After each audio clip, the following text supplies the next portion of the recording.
Assalamualaikum warahmatullahi wabarakatuh.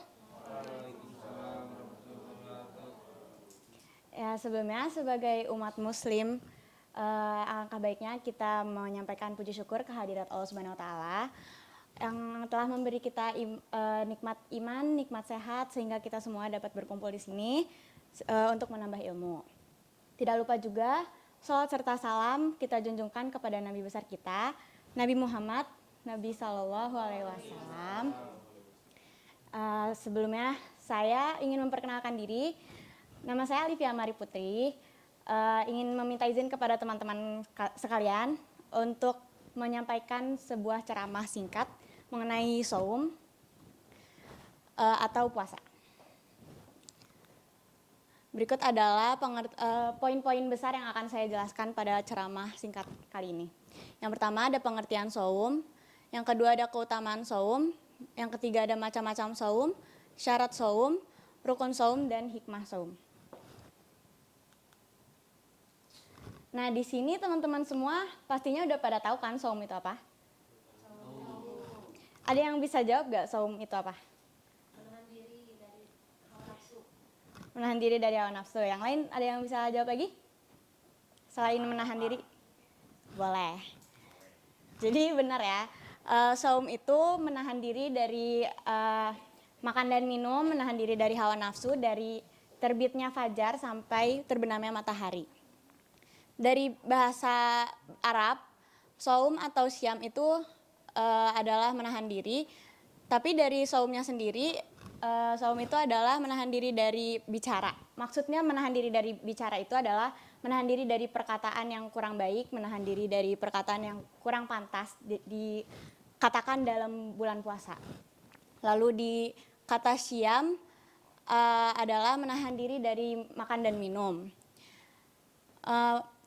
Dari Kamus Besar Bahasa Indonesia sendiri, kita familiarnya menyebut shaum dengan kata puasa kan ya.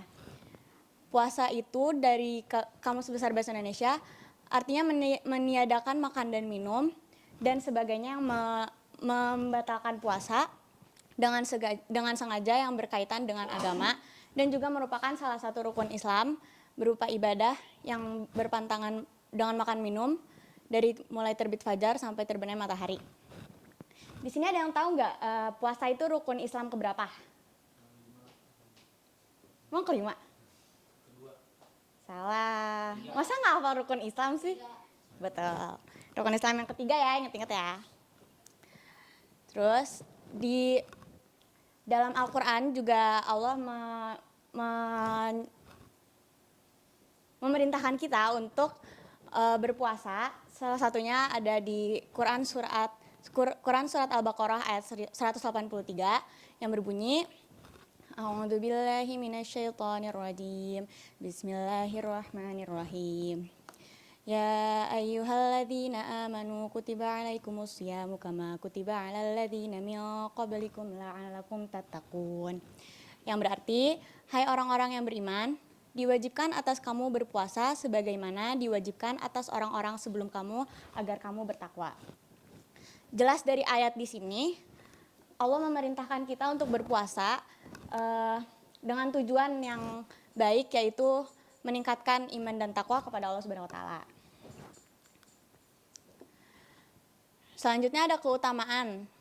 Keutamaan puasa itu ada banyak sekali ya, teman-teman. Salah satunya takwa. Takwa itu masuknya banyak banget juga. Yang pertama ada meninggalkan perkara yang dilarang oleh Allah, seperti makan, minum, jima, dan lain-lain. Itu udah pasti ya kalau di puasa. Kalau melanggar hal yang pertama itu juga langsung batal. Terus yang kedua ada memperbanyak amal ibadah dibanding melakukan sesuatu yang tidak berfaedah. Yang dimaksud di sini adalah orang-orang lain sebenarnya bisa aja melakukan hal-hal kesenangan duniawi pada bulan Ramadan. Namun orang-orang yang paham hakikat dari bulan puasa sendiri akan sadar kalau Allah sedang memerhatikan hambanya, jadi dia akan memperbanyak amal ibadah dibanding melakukan sesuatu yang tidak berfaedah di bulan puasa. Lalu sadar bahwa Allah mengawasinya sehingga mampu mengendalikan diri. Balik lagi ke poin yang kedua, apabila mereka mengenali hakikat pada bulan puasa di bulan Ramadan pasti akan sadar bahwa Allah Subhanahu wa taala selalu mengawasi dimanapun kapanpun hambanya berada. Lalu insya Allah dosanya terhapus. Ada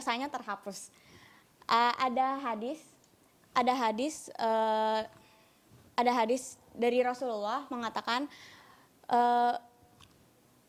sebenarnya Allah telah menghapuskan dosa-dosa bagi hambanya yang melaksanakan saum pada bulan puasa. Lalu doanya mujarab.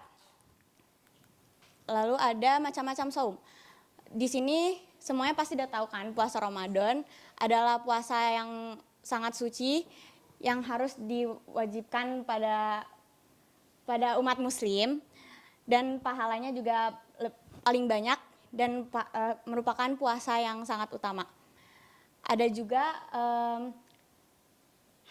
satu hari di bulan puasa yang merupakan hari suci yang disebut Lailatul Qadar ya teman-teman.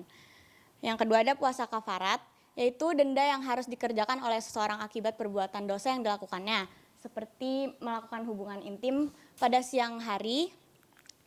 Lalu ada puasa nazar, yaitu puasa yang diikrarkan oleh seseorang untuk dilaksanakan, biasanya berkaitan dengan sesuatu yang dilakukan orang itu.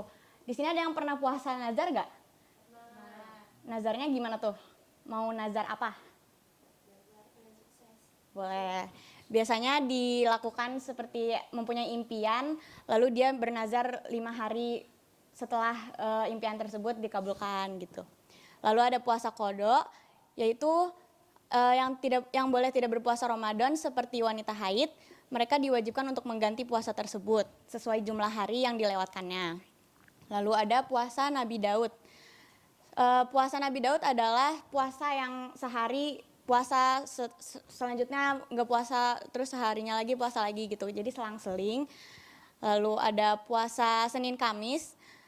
Puasa Senin Kamis juga sangat dianjurkan oleh Rasulullah.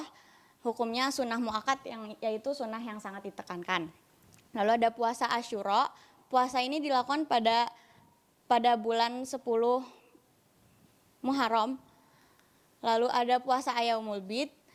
Puasa 3 hari pada tanggal 13, 14, dan 15 di setiap bulan Hijriah.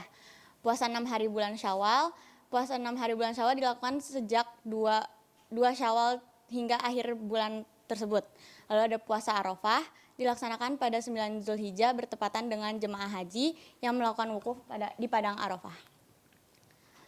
Lalu syarat melakukan puasa ada Islam pastinya, sehat jasmani dan rohani, balik, mukim, dan tidak musafir. Jadi untuk musafir ada keringanan untuk tidak melakukan puasa.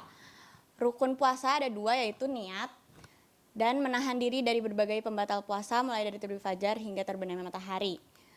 Lalu ada hikmahnya, mendekatkan diri kepada Allah Subhanahu wa taala, mengendalikan hawa nafsu, membiasakan hidup teratur, disiplin waktu, lalu melatih rasa empati dan menumbuhkan kasih sayang, kesetaraan bagi yang kaya dan miskin, melatih berakhlak mulia. Ya. Sekian dari saya. Jika ada salah kata atau kurang berkenannya kata-kata saya, mohon maaf. Wabillahi taufiq wal hidayah. Wassalamualaikum warahmatullahi wabarakatuh.